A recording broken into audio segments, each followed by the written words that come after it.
Bismillahirrahmanirrahim. Assalamualaikum warahmatullahi wabarakatuh. Alhamdulillah, summa alhamdulillah, wassalatu wassalamu ala rasulillah, amma ba'd. Bapak Ibu yang dirahmati Allah subhanahu wa ta'ala, kita tarik ini pada keajaiban diri Anda. Saya ingin sekali Anda ajaib hidupnya setelah ini Bapak Ibu. Saya ingin sekali, Masya Allah, Masya Allah. Ingin sekali setelah ini Anda dapatkan rahasia keajaibannya. Sekali lagi, ini nggak gampang Bapak Ibu. Banyak orang nggak mau melaksanakannya. Banyak orang nggak tahu Bapak Ibu. Kalaupun tahu nggak mau melaksanakan gitu ya. Tapi Anda insya Allah adalah orang yang sangat mulia di sisi Allah subhanahu wa ta'ala. Dan pantas untuk mendapatkan rahasia keajaiban dari Allah. Allah berfirman dalam Al-Quran. وَمَنْ أَحْيَاهَا فَكَأَنَّمَا أَحْيَا النَّاسَ جَمِيعًا. Barang siapa yang menghidupkan satu manusia. Maka dia sama dengan menghidupkan seluruh manusia yang lain. Gitu ya. Artinya apa? Artinya Allah menghargai seseorang yang mementingkan orang lain, ya. Lalu kemudian Allah katakan sama dengan dia mementingkan semua manusia yang ada di muka bumi ini. Maka Bapak Ibu, ya, akhirnya kalau Anda ingin betul-betul melaksanakan ilmu ini, yuk sama-sama bahwa diri kita udah nggak penting lagi. Setuju nggak? Setuju nggak nih, gitu ya? Bismillah. Saya sudah tidak penting Bapak Ibu. Saya sudah tidak penting. Saya udah nggak penting. Diri kita udah nggak penting. Siapa yang lebih penting? Yang lebih penting adalah orang lain. Orang lain bisa bahagia. Orang lain bisa mulia. Orang lain bisa selesai masalahnya. Itu jauh lebih penting. Kenapa? Karena ketika Anda mementingkan orang lain, maka Allah yang akan mementingkan Anda. Begitu. Ya. Udah pasti karena kita nih satu dan terhubung gitu ya. Nggak jadi satu, kita jadi akhirnya memikirkan diri kita sendiri, akhirnya Allah juga nggak mau mentingin kita. Gitu. Karena saya mau menang, saya nggak mau kalah gitu kan. Saya harus untung. Untungnya untung besar gitu kan. Terserah orang lain. Pokoknya saya bisnis narkoba, ya kan? Bisnis narkoba itu kan untung sebesar-besarnya, modal sekecil-kecilnya. Gitu kan, orang lain rusak peduli amat gitu ya, nggak peduli dia ya, yang penting dia untung. Orang yang seperti ini Allah juga nggak mau pentingin ke dia gitu ya. Allah nggak mau penting kepada para bandar narkoba itu gitu kan. Mohon maaf, jualan pornografi modalnya kecil ya, foto-foto sebentar lalu kemudian untungnya besar karena semua orang gitu kan ya ingin dihancurkan nafsunya oleh si pencipta foto-foto seperti ini, ya, bikin film, bikin video gitu kan, yang seperti itu gitu ya, yang ada bumbu-bumbu seperti itu. Kenapa? Karena untungnya besar, ya, modalnya kecil gitu. Lalu apa yang terjadi? Yang terjadi Allah nggak pentingin dia, Allah akan hancurin dia. Ya, kalau nggak dihancurin di dunia, di akhirat hancur habis orang yang seperti ini. Lah, ya. Sama dengan kita semua ketika kita menjual barang yang nggak bagus gitu ya. Itu sampai, aduh hati-hati. Maka yang harus dipentingkan ketika kita jualan gitu ya. Ketika kita punya produk nih, yang dipikirin orang lain Bapak Ibu. Orang lain yang dipikirkan gitu ya. Jangan sampai akhirnya jualan apel, terus kemudian disemprot pakai lilin gitu kan. Terus kemudian, kenapa kok disemprot lilin? Ya supaya kelihatannya bagus, harganya jadi tinggi gitu ya. Kemudian bentuknya jadi indah, sehingga orang lain tertarik gitu ya. Tapi nggak peduli dengan orang lain. Orang lain mau makan lilin ke dalam tubuhnya, ya berbahaya dalam masa yang panjang, nggak peduli dia. Kenapa? Yang penting gue untung. Kata Allah, oke, ya, saya nggak akan pentingkan kamu di dunia maupun di akhirat. Begitu Bapak Ibu. Maka, ya, kalau kita punya produk nih Bapak Ibu, kita punya produk yang bagus gitu ya, maka yang harus dipikirkan orang lain dapat manfaatnya nggak ya? Teliti betul-betul tentang produk kita nih, tentang produk bisnis kita, tentang produk yang kita jual Bapak Ibu. Jualan boleh, jual beli boleh gitu kan. Wa halallahu al-bai'a. Allah menghalalkan jual beli. Allah halalkan. Dapat untung boleh, tapi yang paling penting Anda mau dapat keajaiban kan dari keuntungan Anda, ya kan?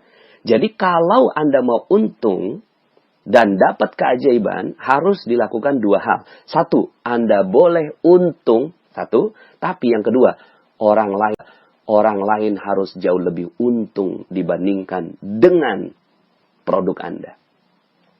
Kalau itu yang dilakukan Bapak Ibu, aduh, udah, Masya Allah, Anda akan ajaib hidupnya Bapak Ibu. Anda jualan di pinggir jalan, jualan nasi goreng gitu kan, terus kemudian Anda mikir gitu kan, kalau orang pakai nasi goreng ini gitu ya, minyaknya jadi pakein minyak jelantah berulang-ulang, kata penelitian itu nanti nggak bagus buat dia. Akhirnya kita hanya pakai minyak yang bagus saja, gitu ya.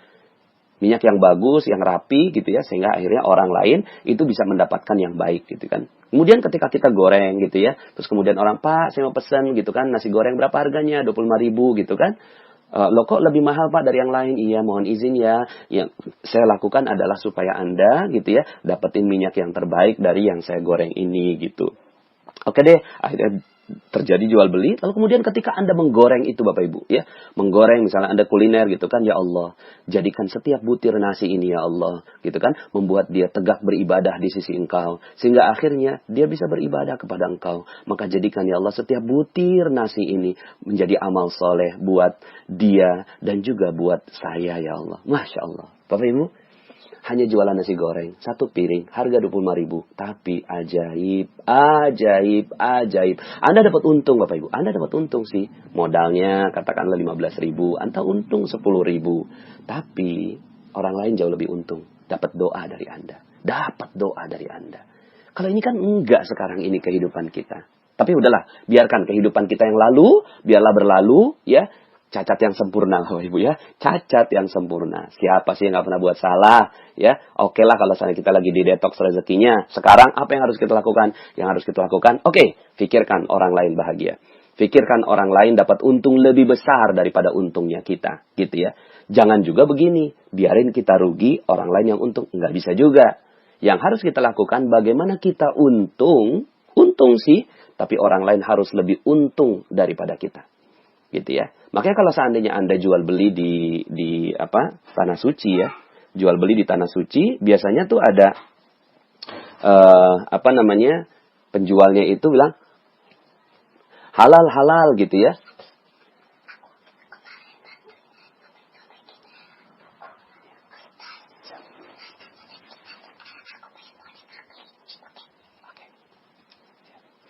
Ya, jadi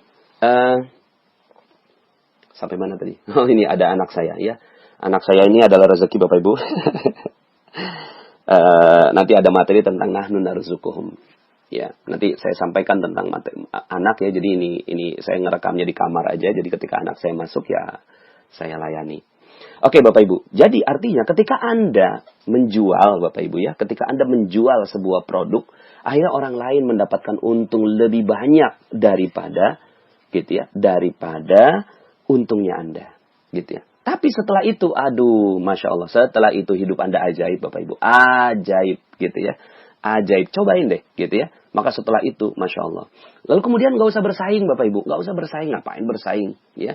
Nggak usah bersaing, ya. Banyak bilang, Pak Nas, kalau saya jualannya, minyak gorengnya, nggak digituin, gitu ya. Nanti gimana saya bisa dapat untung, gitu kan. Orang lain seperti itu. Enggak, Bapak Ibu, enggak. Ya, rezeki bukan begitu logikanya. Rezeki itu nggak ada persaingan Bapak Ibu. Rezeki itu gitu ya adalah keajaiban. Min haitsu la yahtasib, dari arah yang tidak disangka-sangka, artinya ajaib. Maka pikirkan saja yang terbaik buat orang lain. Pikirkan saja itu, ya. Apa ya? Orang lain bahagia nggak ya? Orang lain seneng nggak ya? Gitu kan? Dari apa yang saya lakukan. Jadi nggak usah bersaing, karena orang yang bersaing itu nggak mau dapat keajaiban. Orang yang bersaing itu nggak akan sedikit pun dapat keajaiban, Bapak Ibu. Makanya bisa jadi ya, dia bersaing, ya nurunin harga gitu kan? Oh nggak apa-apa aja, biarin aja gitu ya.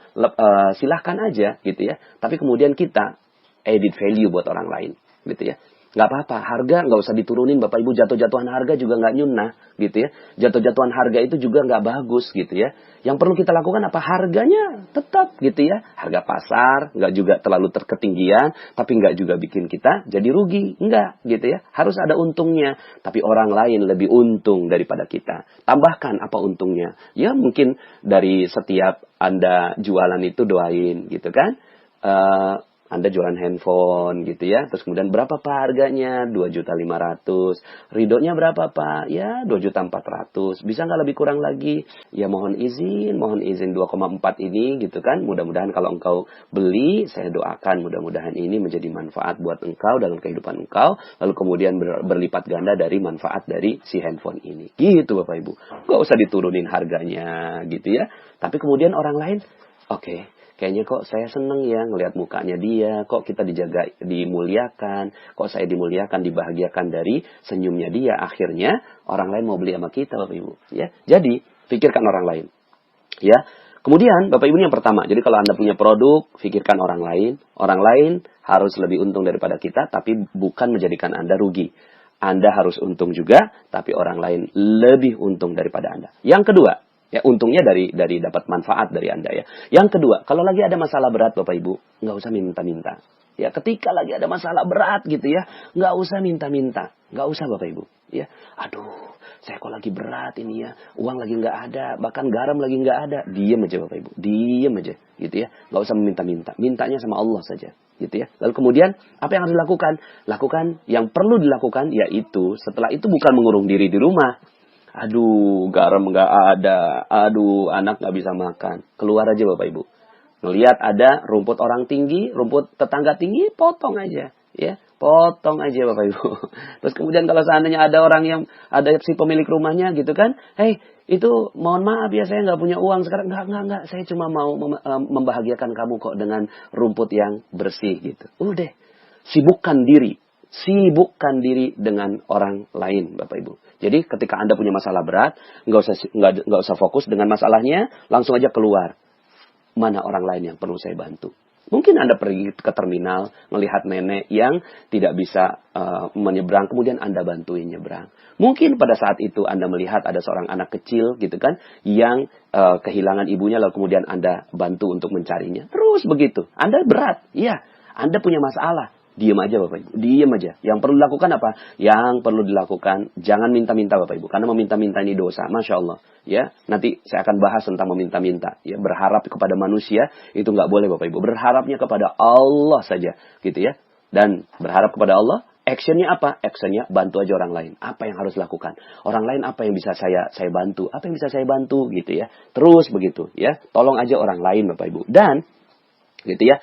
Misalnya nih ya, kalau seandainya ilmu ini yang ya dipraktekkan di keluarga, itu dahsyat banget gitu ya. Suami mementingkan bagaimana istrinya bahagia. Dia udah nggak peduli kebahagiaan dia, gitu kan? Tapi bagaimana istrinya bahagia? Apa ya yang bisa membuat istri saya bahagia? Apa ya, gitu ya. Pikirkan cara bagaimana istri menjadi bahagia. Nah, istri nggak usah mikirin gimana saya bahagia, suami saya kayak gitu, nggak usah. Tapi pikirin gimana suami Anda bahagia. Gitu aja udah. Gimana ya suami saya bahagia ya? Gimana ya kehadiran saya? Karena gini, banyak orang yang pas dengerin materi yang nomor 1 sampai 21, kemudian dia bilang, Pak Nas, gimana saya bisa menjalankan materi ini? Sementara suami saya aja begitu. Nggak perlu Bapak Ibu. Yang perlu Anda lakukan adalah bagaimana Anda membahagiakan dia. Terserah. Apa yang membuat dia bahagia? Apa yang membuat dia bahagia? Uang sedikit gitu kan? Ya udah bikin tempe yang pakai stroberi gitu. Ya terserahlah apa gitu kan, kreasi-kreasi Anda untuk membuat suami Anda bahagia, membuat anak Anda bahagia, membuat orang tua Anda bahagia. Masya Allah. Ya, Anda udah nggak penting Bapak Ibu. Kita nih, ya saya juga udah nggak penting. Yang penting Anda bahagia. Yang penting anak saya bahagia. Seperti tadi anak saya datang gitu kan. Ya udah gitu ya. Saya sekarang lagi ngerekam, bukan berarti kemudian saya minta dia pergi dan saya ngusir dia gitu ya. Tapi alhamdulillah dia tadi bisik-bisik aja gitu ya.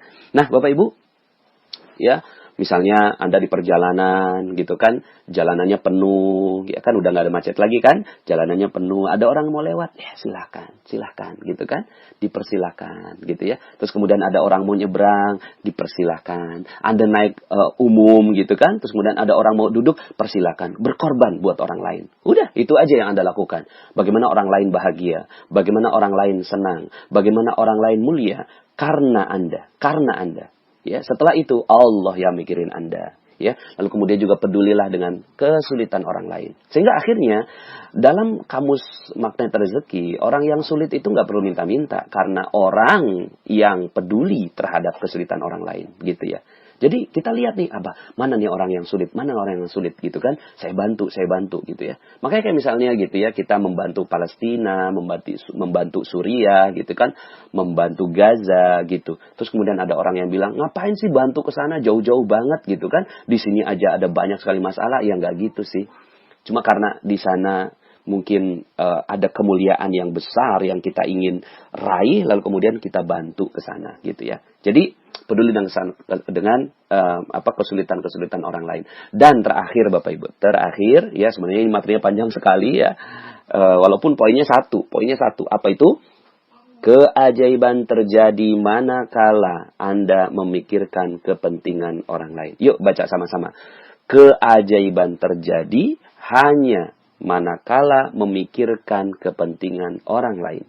Sekali lagi, keajaiban hanya terjadi manakala Anda memikirkan kepentingan orang lain. Terakhir Bapak Ibu, doakan orang lain setiap saat. Doakan orang lain. Senang deh doain orang lain. Senang aja. Seperti kickback Bapak Ibu ya. Di Telegram misalnya gini ya. Di Telegram karena materinya kickback. Terus kemudian ada yang japri-japri saya gitu kan. Panas gitu kan. Titip ya gitu ya. Saya akan doakan gitu kan. Semoga jemaah Telegram mendapatkan kemuliaan dari Allah gitu kan. Nah tapi sesuai ilmu kickback doakan saya juga ya. Nggak usah gitu juga. Nggak usah deh. Ya, apa yang perlu dilakukan? Yang perlu dilakukan doakan aja orang lain. Doakan saja orang lain. Gak usah bilang, doakan saya ya. Misalnya nih ada orang yang pergi umroh gitu kan.